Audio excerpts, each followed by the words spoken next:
Dr. Yumkella, Sierra Leone is also a member of APRA. So what are you expecting from that participation? And what do you think African countries should prioritize in order to maximize private sector resources, whether they are domestic resources or DFIs? What would be your answer, for example, also to this poll question? First of all, indeed, our president joined President Ruto to launch APRA. I was part of the design team. We've already started benefiting from APRA. We had a rapid assessment of our renewable energy policies in Sierra Leone by IRENA quickly. We were not a beneficiary of Danish aid, but because of APRA, the Danes also moved fast to help our utility look at loss reduction. They deployed experts very quickly. Some training came in, all within 6 months.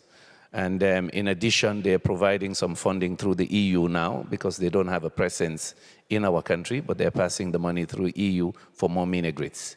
So APRA, in our case, within a year, kicked off very fast. We're looking now at the next phase. Because we have these good feasibility studies done by some of the most reputable international firms you can find for our hydro and solar potential, we're hoping through the APRA mechanism, we can in fact deal with some of the issues they've raised there on financing. For me, I want to agree with my sister from South Africa. Grant financing and concessional financing is going to be crucial for those pre-investment stages. It is very expensive to do some of these feasibility studies, environmental impact assessments, and so on. You're going to need grant money to get that pipeline running. And we need many more projects to come into the pipeline. Also to make them bankable. We have had projects where best technical work was done, but investors tell you they're not bankable, they're not in the right shape. So how do you right size them? How do you make that ticket size attractive with all the relevant information that is needed? Concessional financing is going to be crucial. The cost of financing, as she said, is still very high. I like the point they made about developing the local ecosystem. Our own local banks are not investing in energy. Yeah, we're borrowing money to help the government tide over our tight budget situation. But real financing from our local banks, they're not there yet. And I think that's a missed opportunity we have. So I think some funding and support needs to be directed to encourage them. And by the way, when I used to come here to Germany in my UN days, Germany and others did the same for Eastern Europe.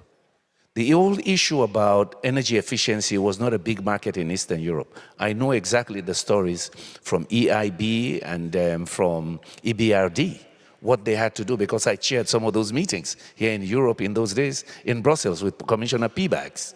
Yeah, you had to help those Eastern European banks understand how they structure those deals, and then the market boomed. Yeah. We need a similar intervention. Maybe not in South Africa. You guys are very advanced now. But for the rest of sub-Saharan Africa, we need to develop that local ecosystem so our own financial institutions, even our pension funds, can get involved in financing, for example, as simple as DRE solutions. Maybe the bulk power as well.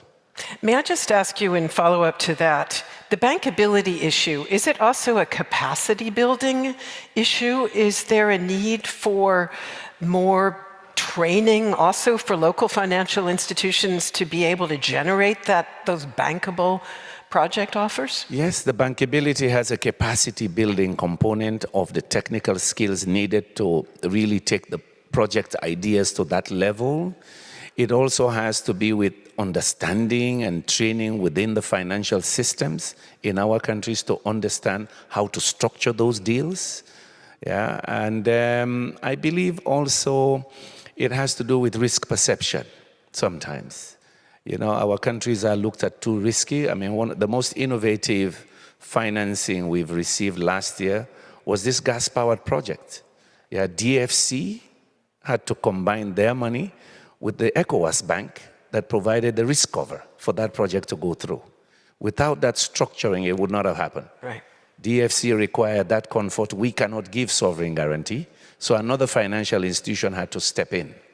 How do we get more of that kind of collaboration amongst DFIs? That's why I believe Mission 300 is going to be key, because it's a combination of DFIs, some bilateral or multilateral support coming in to deal with all of those issues you raised there. They're all important, and I like the way they were, at least the last 3 were ranked almost the same. They're all important. Yeah. It's all of the above. Yeah, exactly. And Dr. Yumkella, maybe I can also tap your development experience internationally on this. How do you think that national policies on renewables can best be aligned with finance mechanisms like this new collective quantified goal on climate, the NCQG that was agreed at COP29? It sounds abstruse, but it is viewed as a crucial mechanism moving ahead also for the discussions on finance at COP30. That's a tough one. Generally, we are all working on our NDC 3.0. We all want to be ambitious. So I would say at the national level, most countries want to do more. The disappointment always, I've been to COPs now, I lost count as part of the system then with Ban Ki-moon. The disappointment is that, of course, each time we go, there's a new initiative, and we're all excited. And then the whole year, nothing happens. And then we go to another COP, and then there's another new initiative. So we're losing track of all the initiatives, and the funding does not flow as fast. And of course, the trust issue, each time, each COP, the last 5 years, there's always been a code red, and then we have another big alert. But nothing changes, especially with those who are polluting the most. So even with this new index, some of us are saying, fine, it's a nice number. But I'm sure 3 years from now, we'll do another stock take, and we realize that nothing happened. So some of us, I was on the other side of this. Now I'm on the national side, sitting in the hot seat. So I know from some of our heads of states, they even question now, why should they always go to COP if it is one initiative after the next, but then we're told that the biggest polluters, they polluted even more. Emissions went up even more. Every year is higher than the last. The extreme weather effects are pounding us every day. We are amongst the most 20 vulnerable countries, in fact, the most 10 vulnerable countries. And so you wonder really if it's becoming effective. For Brazil, we have hopes that energy access will feature big for us. Because for us, energy access and the whole transition dialogues are a necessity because we are energy poor. We need energy to industrialize. We know everybody wants our critical minerals now. You mentioned 60% of the solar potential. Well, it's 40% of the critical minerals. Yeah. Yeah, I'm chairing one of those subcommittees with Europe. So everybody wants our minerals, but I don't hear enough talk about beneficiation of those minerals so we have wealth in our countries. It's all about geopolitics of critical minerals. So there are these issues that worry us. You will be very glad to know that we are going to address that issue in a panel in this room. Please do. And focus on exactly that aspect. So thank you very much for that very realistic answer on the, I will not even try to remember the acronym again. But the fact is, I'm reminded of Winston Churchill's remark about democracy, that it's a terrible system until you think about the alternatives. Perhaps one can say the same about the COP in many ways. Let me ask all of you in one very short last round to tell me what your top priority would be looking forward for fast-tracking Africa's energy transition. Just in one sentence, what would you say this is the most important thing that we need to do? Thank you. Dr. Yumkella?